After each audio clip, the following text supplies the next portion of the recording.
Dan kali ini gua akan menceritakan salah satu legenda yang ada di kaki Gunung Merapi.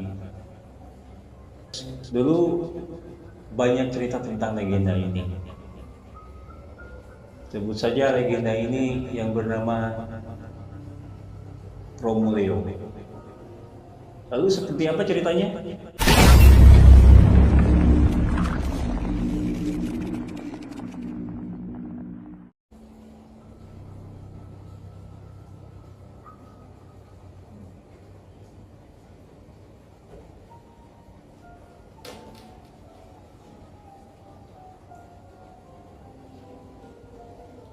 Assalamualaikum warahmatullahi wabarakatuh.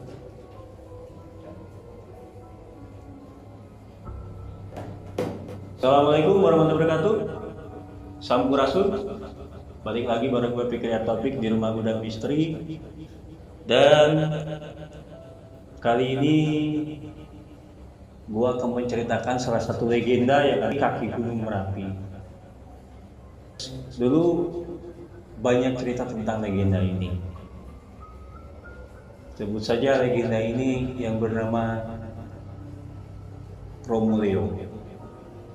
Lalu seperti apa ceritanya? Jangan lupa di subscribe channelnya Rumah Gudang Misteri. Dan kalau misalnya kalian ingin menceritakan cerita horor kalian atau ingin menjadi narasumber, bisa DM ke Instagramnya Rumah Gudang Misteri.official. Dan kita tidak akan berlama waktu lagi. Kita masuk ke cerita.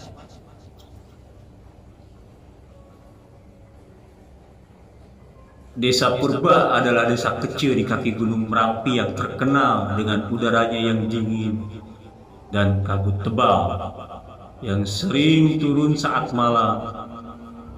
Di desa itu ada satu kepercayaan yang sudah turun-temurun. Romuleo, rombongan hantu pengantar jenazah. Konon siapa saja yang mendengar seruan mereka atau melihat keranda yang mereka bawa akan segera menyusul ke alam baka. Malam itu, sebut saja yang bernama Hesti, seorang perantau yang pulang ke desa untuk menengok ayahnya yang sakit. Duduk di teras rumah, jam sudah menunjukkan sekitar pukul 11 malam. Angin berhembus kencang, membawa hawa dingin menusuk tulang. Ayahnya sudah tidur lelap, namun Hesti tak bisa memejamkan mata. Pikirannya dipenuhi kekhawatiran tentang kondisi ayahnya. Tiba-tiba dari kejauhan Hesti mendengar suara gumaman pelan, seperti nyanyian yang tak jelas. Moleo, moleo, Romuleo. Suara itu semakin lama semakin dekat. Hesti penasaran mencoba mengintip dari balik tirai jendela. Jalan desa yang biasanya sepi kini dipenuhi kabut tebal.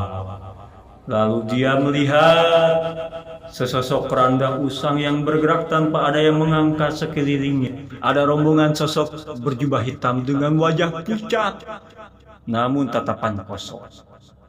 Mereka berjalan pelan menyeret langkah-langkah berat dan terus menggumam kata Romuleo yang terdengar serak dan dingin.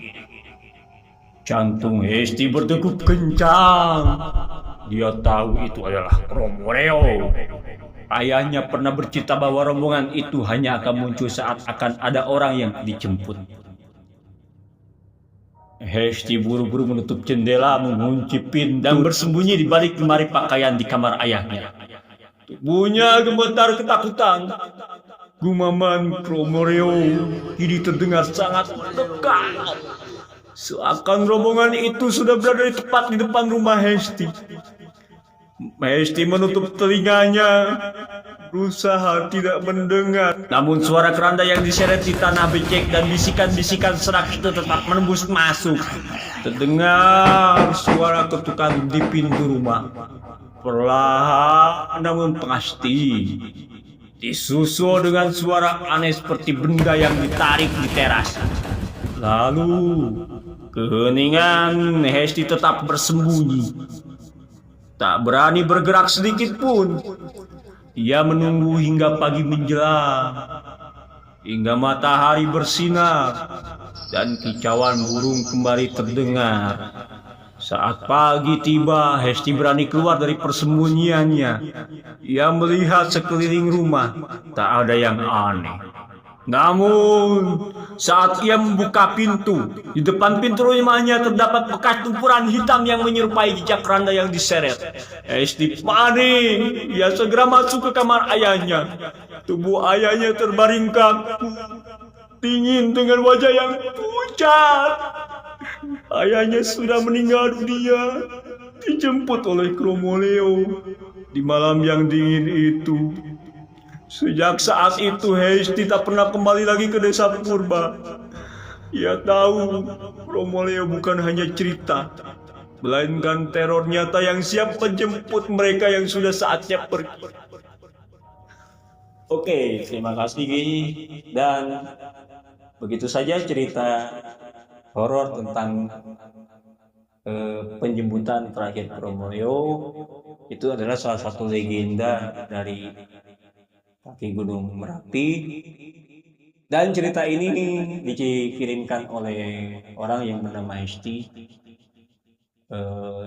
Kita mengucapkan turut berbelasungkawa ya untuk ayahnya yang sudah meninggal dunia. Oke. Mau percaya ataupun tidak itu hak kalian. Seseram apapun pengalaman horor kita akan lebih seram kalau kita tidak punya uang. Assalamualaikum warahmatullahi wabarakatuh. Sampurasun.